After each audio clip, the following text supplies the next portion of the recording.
If you were to ask me what my favorite ZZ Top record in my collection is, it would be the half live and half studio record, Fandango. The live section was recorded at a venue called The Warehouse, located in New Orleans, on April 12, 1974. As the liner notes put it, captured as it came down, hot, spontaneous, and presented to you honestly, without the assistance of studio gimmicks. The studio tracks were recorded between December of 1974 and March of 1975. By this point, the band had had 3 studio albums under their belt. First album, Rio Grande Mud, and Tres Hombres. That's the one with the delicious-looking food in the gatefold.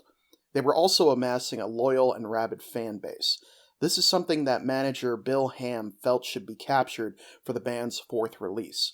Billy Gibbons recalled, "The live capture wound up being in the can first. We had enough live material to make up one side of the disc, so we decided to go with the unusual move of making the album half live, half studio. It turned out to be a winning combination for us." While side A doesn't include the full show, the tracks selected were chosen by the band to best represent them as a live act. The first song, Thunderbird, came with some controversy. It was originally written by the Nightcaps, and was a regular song performed not just by ZZ Top, but other Texas rock bands.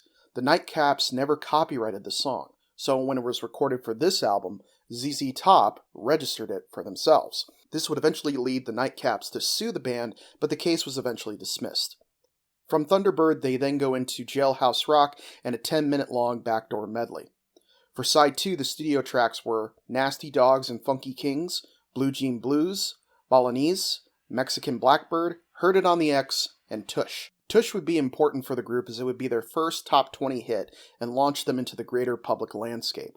If people didn't know who the band was, they did now. And more importantly, they wanted to get a taste of the band live for themselves, such as many did in the sleeves aerial photo of ZZ Top's first annual Texas-size Romp and Stomp and Barn Dance and Barbecue at Texas Memorial Stadium. That particular show included ZZ Top, Bad Company with Jimmy Page, Santana, and Joe Cocker. 80,000 fans in 91-degree heat that were so rowdy they completely destroyed the field.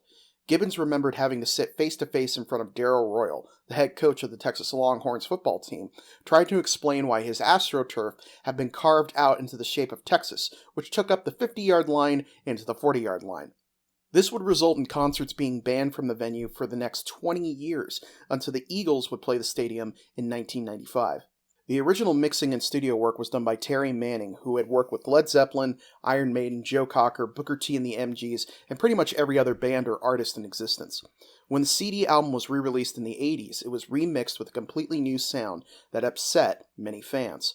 It wouldn't be until 2008 that a CD containing the original mix was released. The trilogy of the first ZZ Top albums are a great example of the raw power of the band's early days, and Fandango is the perfect capstone to this era. Thank you so much for watching.